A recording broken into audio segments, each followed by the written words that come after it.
एक भाई साहब है, उनकी मार्केट में दुकान है चाय की, वो वाली ताजा, उस पर लिखा रहता है यहाँ ताजा मिलता है, इसका उसका इसका उसका फलाना ढिमाका ताजा मिलता है। उसकी दुकान है,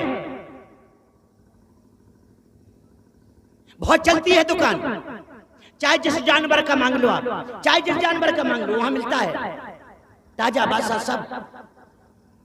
ओहो गजब हो गया। जिस तखैया से वो तौल के देता है ना, उस तखैया पे जो बांट है, बांट, वो बांट में कौन है? सालिक राम जी को बांट बनाए हैं, सालिक राम जी। सालिक राम जी बांट के रूप में तखैया पर है, तखैया पर एक पर वो और एक पे सालिक राम जी की बटैया तखरिया पे रखी है, तराजू पर, उससे तौल के देता है। और गजब की बात एक और है, क्या? बांट नहीं बदलता। अगर कोई कहे 250 ग्राम तो वो सदना, उसका नाम है दुकानदार का सदना कसाई, सदना कहता है इधर देख के 250 ग्राम, तो वो बटज्जा 250 ग्राम की हो जाती है। और कोई कहे 2 किलो तो वो इधर देखे 2 किलो, तो सालिक राम जी 2 किलो के हो जाते हैं। ये भगवान जो वशीभूत हो जाते हैं, भगवान को ऐसे ऐसे भक्तों ने वशीभूत कर लिया है। सालिक राम जी की बटैया से ये चीजें तोल के देता है। पर एक दिन सप्तऋषि निकले, सप्तऋषियों की नजर पड़ गई उस बटैया पर।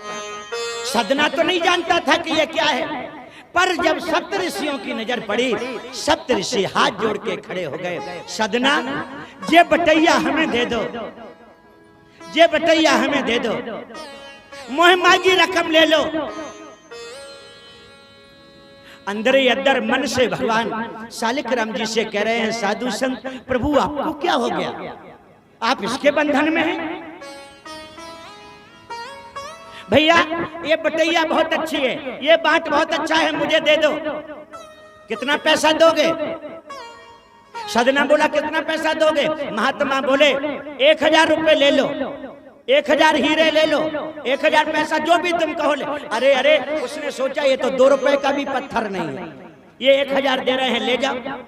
घर में जाकर गंगा जल से सप्तऋषियों ने नहलाया, भरत कूप के जल से नहलाया, चंदन रोरी लगाई, मेवा का भोग लगाया।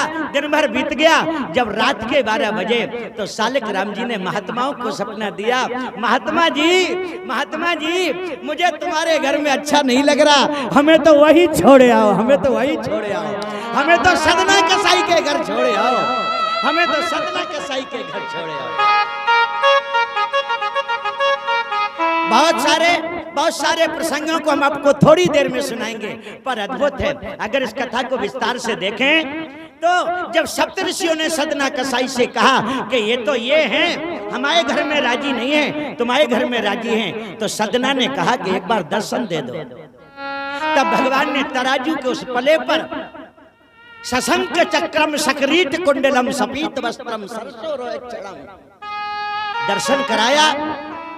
भगवान के पार्षद विमान लेकर के आए और सदना कसाई को बिठाल करके भगवान के परम धाम ले गए। क्यों? एक ही बात है, सामने क्या हो रहा है वो अलग बात है, पर राम ही के बल प्रेम प्यारा, राम ही के बल प्रेम प्यारा, जो जा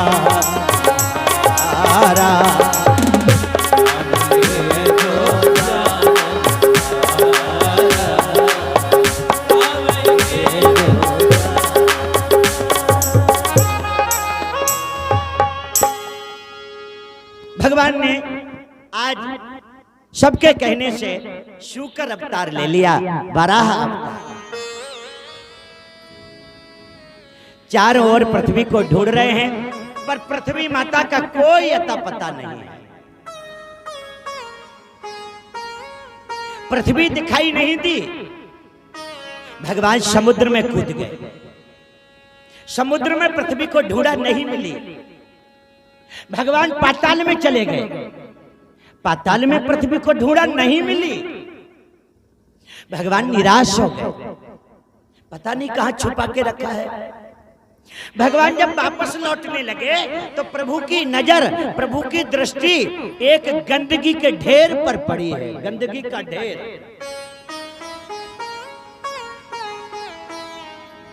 आप लोग बहुत अच्छे श्रोता हैं, आज मुख्य रूप से सभी यहाँ पधारे हैं। व्यास गद्दी से ये चतुर्वेदी सबका बहुत हार्दिक अभिनंदन करता है। आप लोग यहाँ पधार कर हमारी कथा की शोभा को बढ़ा रहे हैं। आप लोगों का बहुत बहुत आभार मेरी ओर से। पर निवेदन करूं,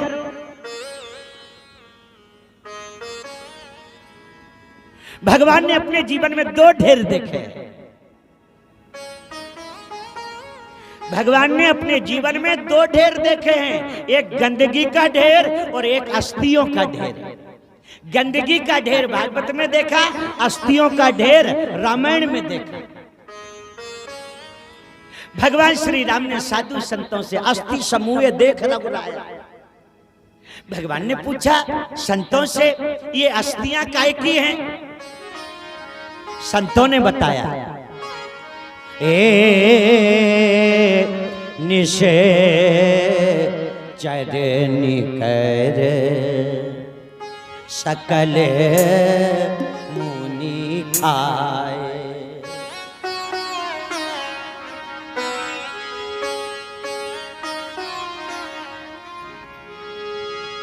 सुने रघुबीर नयन भरिया, सुने रगे बीरे नयन भरिया, ये सुन रघुबीर नयन भरिया।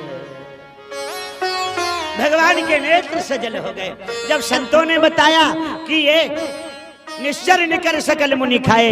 भगवान ने उसी समय हाथ में जल लेकर ये संकल्प किया था, निश्चर ही न करो मही मुझे उठाए प्रण के, सकल मुनन के आश्रमन जाए जाए सुख दी। पृथ्वी पर निशाचरों को नहीं रहने देंगे, पृथ्वी पर निश्चरों को नहीं रहने देंगे। भगवान प्रतिबद्ध थे संकल्प के प्रति। और आज एक ढेर देखा, गंदगी का ढेर। और गंदगी में कौन जा सकता है?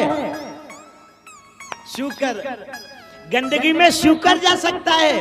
भगवान चारों चरण से गंदगी में प्रवेश कर गए, गंदगी को फैला दिया।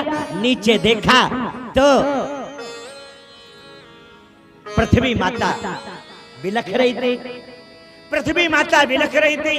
बाहर निकाला भगवान ने, पृथ्वी माता बहुत रोई। भगवान ने कहा मां रो नहीं, रो नहीं, ये संगति का प्रभाव है। मां जैसे चने के साथ में घुन पिस जाता है, वैसे ही कभी कभी बुरे लोगों की संगति से अच्छे लोग पिस जाते हैं।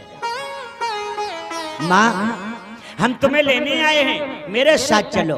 भगवान ने मुख के ऊपर रखा, पृथ्वी को लेकर बाहर निकल रहे हैं। जल में ही रहता था हिरण्याक्ष। हिरण्याक्ष ने रोक लिया, अरे मूर्ख, सुअर, ए अबोध सुअर, तुम हमारे सामने से पृथ्वी को ले जाओगे। भगवान ने कहा तुम ठीक कह रहे कि हम सुअर हैं, लेकिन हमारी भी सुन लो, तुम जैसे कुत्तों से डरते नहीं हैं। भागवत में ऐसे ही लिखा जैसा मैं बोल रहा हूं। शुक्र बापू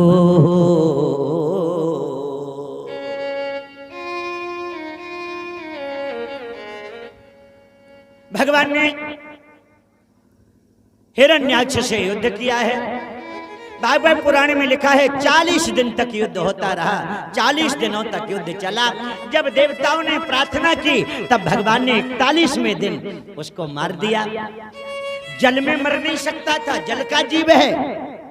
भगवान ने जल में, उस सागर में अपनी जंघा को फैला दिया।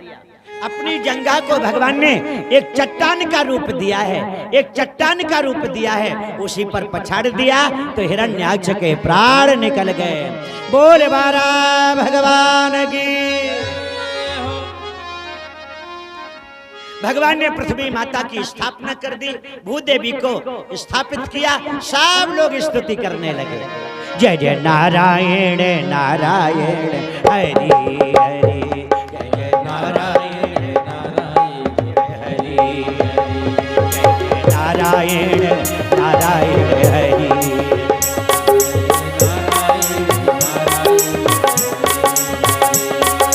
हरि हरि जय जय हरि हरि,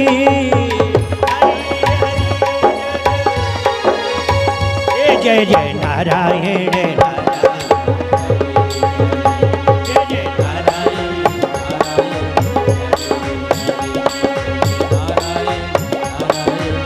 जय हो।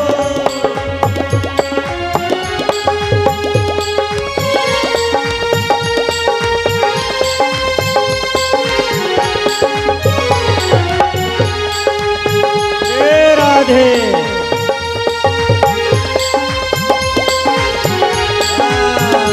जय जय नारायण।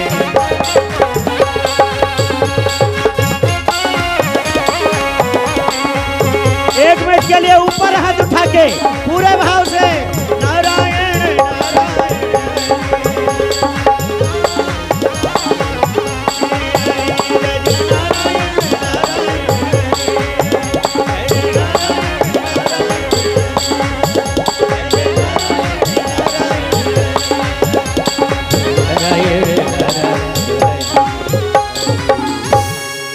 जय जय श्री राधे।